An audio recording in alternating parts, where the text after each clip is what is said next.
이재명 민주당 대표의 공직선거법 항소심 2심 선고가 오늘 오후 2시로 지금 예정이 돼 있습니다. 대선 전국에 중대한 분수령이 될 거다. 어떠한 결과가 나오든지 간에 이재명 대표의 정치 운명에 중요한 영향을 미치는 그런 굉장히 중요한 이벤트인데요. 자, 지금 2심 선고에 있어서 지금 쟁점은 두 가지입니다. 아시겠지만은 경기도 지사 시절에 산하기관에 근무했던 김문기라는 사람과 "내가 골프를 친 적이 없다."라는 발언. 다음에 성남시장 시절에 백현동 용도 변경을 하면서 국토교통부에 협박을 받았다라는 발언.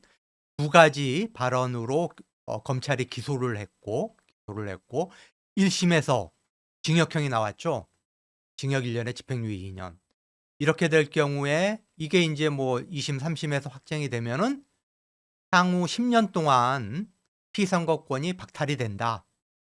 대선 뭐 총선 정치인으로서 정치 생명이 끝난다. 다음에 지난 대선 과정에서 민주당이 국고보조금 선거 과정에서 치렀던 이제 선거 비용 434억 원을 보전을 받았는데 이걸 토해내야 된다.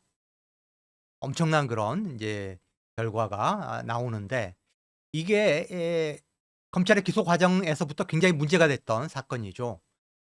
왜 그러냐. 사실 뭐 대선 선거 과정에서의 발언을 가지고 기소하는 경우가 뭐 그렇게 많지는 않다. 그리고 기소하는 내용도 대개 보면은 그 어 자신의 어떤 경력이나 이력을 허위 기재한 경우가 많았거든요. 그런데 토론 과정에서의 어떤 발언을 가지고 기소를 한다. 이거는 굉장히 드문 경우다. 드문 경우다. 그리고 이걸로 징역형을 때리는 경우는 정말 이거는 사법살인이라고 할 정도로 유례가 없는 거다. 자, 왜 그러냐 제가 좀 말씀을 드리면은 미국 같은 경우에는 대선 토론 과정에서의 발언을 가지고 형사적으로 문제 삼지를 않아요. 이거는 형법상 이 허위사실 공포죄라는 것 자체가 없어요. 트럼프하고 이제 해리스가 인제 이 대선 과정에서 TV 토론을 하는데 보시면 알겠지만은 트럼프는 뭐 윤석열 못지않은 입벌구죠. 입만 벌리면은 구라. 거짓말. 그러면은 이 트럼프가 거짓말을 하면은 방송국에서 밑에 자막이 떠요. "이건 뻥입니다. 이거 뻥이에요." 언론이 검증을 하고 유권자들이 판단을 하는 거죠. 생각해 보십시오. 대선 토론 과정에서 쪼금 뭐 자기를 좀 과장하고 좀 심하게 말하면 좀 거짓말도 있을 수가 있고 왜곡, 과장 이런 말들이 있을 수가 있거든요. 그래야지 사실 어떻게 보면 제대로 된 토론이 이루어질 수 있는 거기 때문에 공직선거법상에 허위사실 공포라는 게 미국에는 아예 없다. 그리고 우리나라 같은 경우에도 아주 내가 이력을 초등학교 나왔는데 내가 대학원 졸업했다고 이야기를 하고 내가 의사 자격증을 딴 적이 없는데 의사 자격증을 땄다고 하고 허경영처럼 "박근혜랑 내가 결혼했다."라고 이야기를 하고 이런 식의 좀 정말 말도 안 되는 과장된 거짓말인 경우에는 모르지만은 아니 내 김문기라는 사람 내가 몰랐다. 응? 충분히 그거는 주관적으로 모를 수가 있는 거거든요. 이런 거 가지고 기소한 거는 완전히 편파적이다. 자, 그렇다면은 윤석열은 어땠냐? 윤석열은 훨씬 더 심한 거짓말을 대선 과정에서 수없이 했다. 김건희 주가 조작 사건에 관해서 수없이 많은 거짓말을 했다. 김만배 누나가 윤석열 아버지의 집을 사줬잖아요. 이거는 정말 서울 시민이 1,000만 명인데 어떻게 이런 일이 일어날 수 있겠습니까? 김만배와의 관계가 없으면은 있을 수가 없는 일이죠. 근데 김만배 모른다고 했다가 뭐 한 뭐 몇 년 전에 몇 차례 만난 적이 있다고 했다가 이런 식의 거짓말을 일삼았는데 검찰이 무혐의 처분을 하지 않았습니까? 그리고 김건희의 학력, 경력 위조 이것도 뭐 언론에서 여러 언론이 검증을 해 가지고 기사를 썼는데 오보다라는 식으로 거짓말을 했고, 이런 부분에 대해서 야권에서 공직선거법상의 허위사실 공포로 고발한 거는 전부 다 무혐의 처분해 버리고 말도 안 되는 내용을 가지고 편파적인 기소를 했다. 그리고 1심 재판부는 또 어떻게 했냐. 이 보니까 그 CBS에서 2021년 이후에 이런 그 대선이나 총선 낙선자들의 이 허위사실 공포 혐의로 기소된 부분에 대해서 전수조사를 해 봤더니 징역형 때리는 경우가 딱 하나였어요. 그게 허경영이었어요, 허경영. 아까도 말씀드렸지만은 정말 말도 안 되는 그 거짓말들을 했죠. 내가 박근혜랑 뭐 결혼을 했었다는 둥. 이런 말도 안 되는 그런 그 허위 사실을 공표한 경우만 유일하게 징역형이 나왔고, 대부분은 불기소가 됐고, 1심에서 유죄가 나와도 70만 원, 80만 원. 그러니까 이 피해 선고권이 박탈되는 그런 중한 그런 그 형량이 나오지는 않았다라는 거죠. 최근에 정동영 의원이 이제 70만 원 똑같은 공직선거법상의 허위 사실 공표 혐의로 기소가 돼 가지고 1심에서 벌금 70만 원, 의원직을 유지하는 벌금형을 받았는데 대부분 70만 원, 80만 원이에요. 정동영 의원 같은 경우 어떻게 했죠? 직접 유권자들을 상대로 선거운동 벌이면서 확성기를 가지고, 금지돼 있는 확성기를 가지고 유세운동을 했어요. 그리고 이 여론조사 기관에서 전화가 오면은 내가 20대라고 해라. 왜냐하면은 20대나 30대들이 잘 반응을 안 하거든요. 선거 여론조사에 반응을 안 하기 때문에 대부분 60대, 70대 이런 그 나이 든 분들이 주로 반응을 하니까 20대, 30대, 40대에서도 내가 고르게 지지를 받고 있다는 거를 보여주기 위해서 전화 오면은 그 20대라고 하세요. 라고 한 거. 이게 유죄로 인정이 됐는데 70만 원이 나왔단 말이죠. 그러면은 이재명 대표에 대해서 징역 1년에 집행유예 2년을 선고한 게 과연 맞느냐? 말이 안 된다는 거죠. 이거는 다른 공직법 사건과 견주어 봤을 때, 형량을 견주어 봤을 때 비례의 원칙에 어긋난다고 하는 게 대다수 법조인들의 이야기예요. 그래서 오늘 2심 재판부가 지금 3가지 경우의 수가 있어요. 하나는 이재명 대표 측에서 그 공직선거법 그 250조 1항 하여튼 허위사실을 당선을 위해서 허위사실을 공포했을 때 5년 이하의 징역과 3천만 원 이하의 벌금에 처한다라는 이 조항이 위헌의 소지가 있다라고 위헌법률심판 신청을 했어요. 그러면은 현재 법원에서 2심 재판부가 이게 일리가 있다라고 판단을 해가지고 현재에 한번 위헌 여부를 심판해 주세요라고 제청을 하면은 이제 재판은 중단이 돼요. 현재 위헌법률 심판 결과가 나올 때까지 정지가 된다. 그런데 일반 가능성도 저는 상당히 있다. 왜 그러냐면은 이 조항이 위헌의 소지가 있다라고 이미 오래전부터 논란이 돼 왔던 조항이거든요.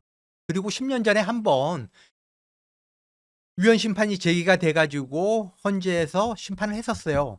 그런데 그때 5대 4로 기각이 됐어요.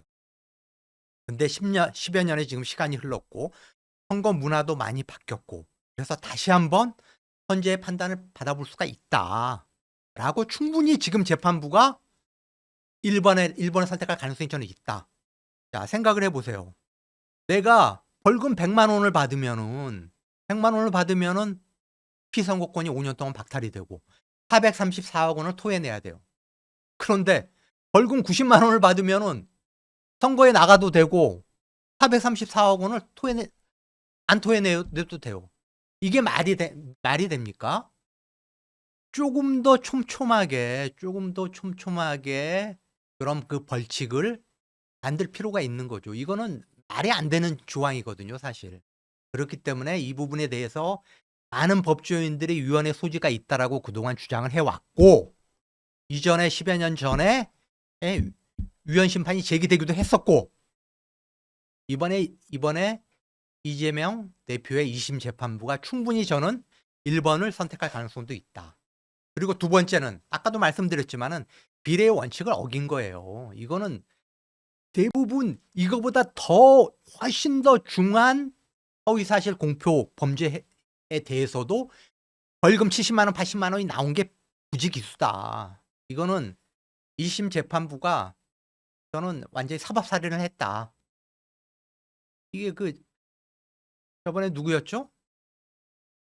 주기현 판사였나요? 윤석열 그 구속 취소 결정한 그 판사랑 비슷한 거죠. 정말 이거는 튀는 판결이고 법조인들도 납득을 못하는 국민의 법 감정을 완전히 거스리는 그런 2심 재판이었기 때문에 2심 재판부는 1심 재판부가 합의부라고 하지만은 그거는 말만 합의부인 거고 이거는 한성진이라고 하는 굉장히 독특한 튀는 판사, 이재명 대표에 대해서 악감정을 가진 판사의 사법살인이다. 왜냐? 합의부가 아니에요. 그 배석 판사는 연차가 굉장히 낮은 사람들이고 사실상 한성진의 독자적인 판단으로 그냥 이 판결문 두드리는 사자소나 마찬가지예요. 배석은. 굉장히 연차가 많다는 거죠. 부장판사와 그 배석 판사는. 그렇지만은 이재명 대표의 2심 재판부는 대등 재판부예요. 대등 재판부가 뭐냐? 20여 년의 판사 경력을 가진 부장판사급 3명이 소위를 통해 가지고 대등한 관계에서 이 사건을 바라본다. 그렇다면 제가 말씀드렸잖아요. 이거는 굉장히 검찰이 편파적으로 기소한 거다.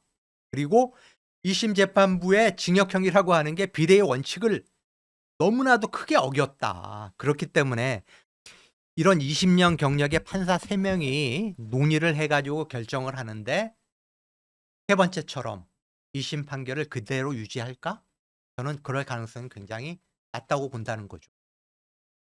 그래서 저는 이재명 대표의 항소심 선고를 판단하는 대등 재판부가 정말 그 법과 원칙이 살아있다는, 정의가 아직도 살아있다는 것을 보여주는 쪽에 해결을 하지 않을까, 이렇게 조심스럽게 기대를 해봅니다. 자, 다음 뉴스 보실까요? 헌재가 만약에 오늘이 수요일인데 오늘까지 선고일을 지정을 안 한다. 그러면은 이번 주를 넘겨서 내주로 갈 가능성이 있다. 박근혜 전 대통령 같은 경우에 수요일 날 오후 5시 40분에 내일 모레 금요일 날 선고할게요라고 공지를 했어요. 언론에도 공지를 했어요. 그래서 오늘 오후 6시 헌재 근무 시간이 마감되기 전까지 선고일을 지정을 안 하면은 이번 주를 넘길 가능성이 있다. 그리고 또 변수가 27일은 일반 선고, 40여 건의 일반 선고일이란 말이죠. 일반 선고가 잡혀 있어요. 그런데 연달아 선고일을 잡은 경우가 헌재 역사상 딱 한 번뿐이 없었어요. 1995년에. 그렇기 때문에 이번 주는 가능성이 없는 거 아니냐. 그러면은 한덕수 총리 같은 경우에 월요일 날 선고를 하지 않았습니까? 선고일을 잡았는데. 그러면은 이번 주 금요일 날 선고일을 통보를 하고 내주 월요일이나 화요일 날 잡지 않을까? 내주 월요일이면은 3월의 마지막 날이에요. 화요일이면 4월 1일이에요. 4월을 안 남기고 내주 초 월요일 잡지 않을까?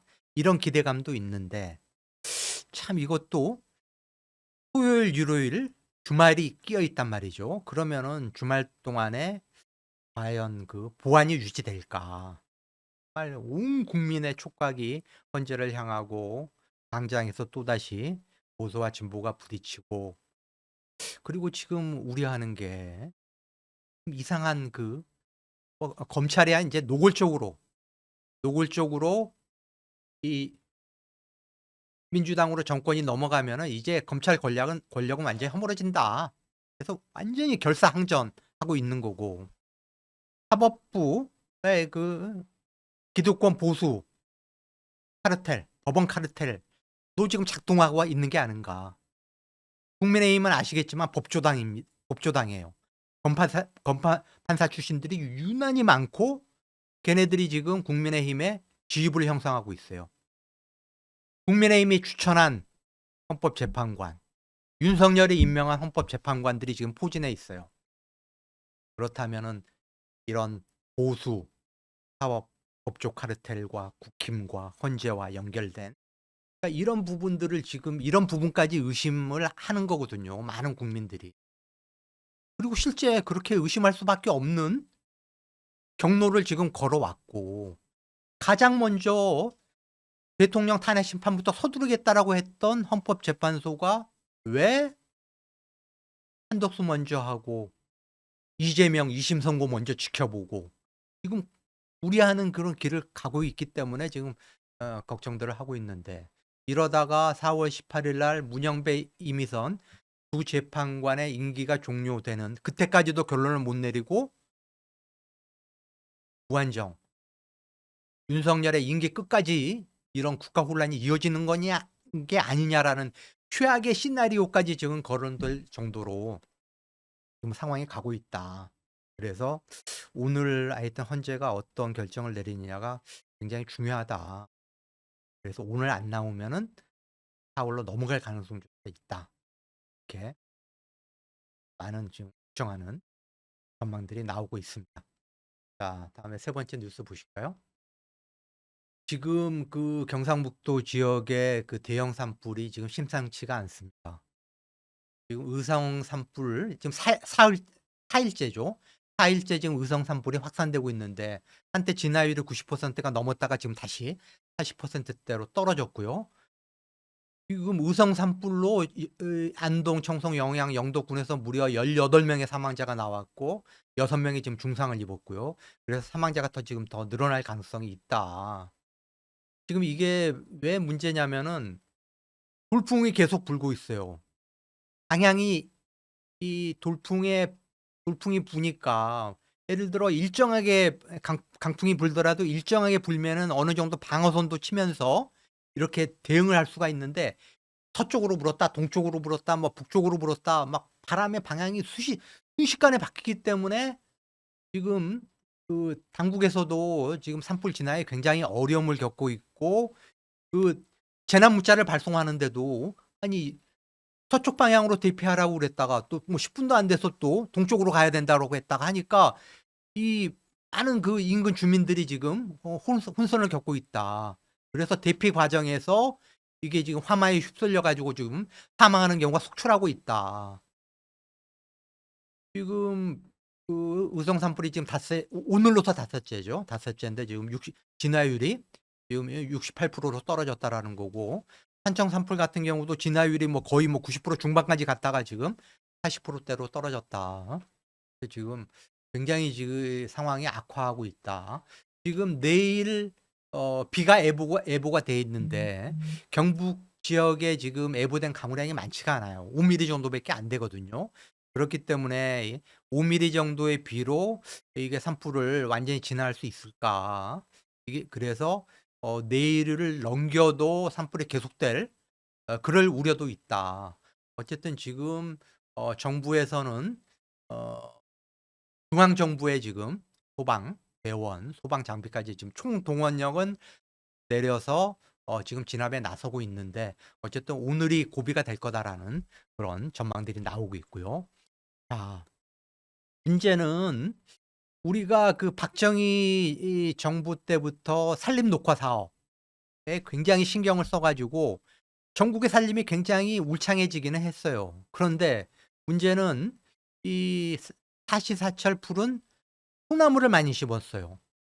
소나무는 화재에 굉장히 약한 소목이거든요. 아시겠지만은 뭐 송진도 나오고 불에 굉장히 잘 타는 나무가 소나무다. 그런데 전국의 많은 산에 소나무를 식재를 했다라는 거. 이게 하나가 문제가 있고, 다음에 두 번째는 임도. 숲속에 난 도로예요. 임도. 숲풀림의 길도자. 임도가 우리나라는 너무 적어요. 헥타르당 3.8m. 오스트리아는 45m, 독일은 46m. 일본만 해도 헥타르당 13m의 임도가 있어요. 임도가 숲속에 도로가 있으면은 일단 방어 역할을 하잖아요. 이쪽 속의 화재를 이쪽으로 옮기는 것을 차단하는 역할도 하고, 다음에 화재 장비와 화재 진압 장비와 화재 진압 인력을 화재가 난 숲속에 투입하기가 용이해요. 지금 화재 진압에 어려움을 겪고 있는 게 그거거든요. 지금 우리나라 전국에 지금 숲이 다 하얗거나 마찬가지인데 임도가 너무 없어 가지고 화재 진압 장비와 화재 진압 인력을 투입하기가 굉장히 어려운 구조로 돼 있다. 그래서 지금 산불 진압에 어려움을 겪고 있다. 그래서 이런 부분들에 대한 이제 정교한 대책이 앞으로 만들어질 필요가 있다라고 지금 많은 언론에서 지적을 하고 있습니다.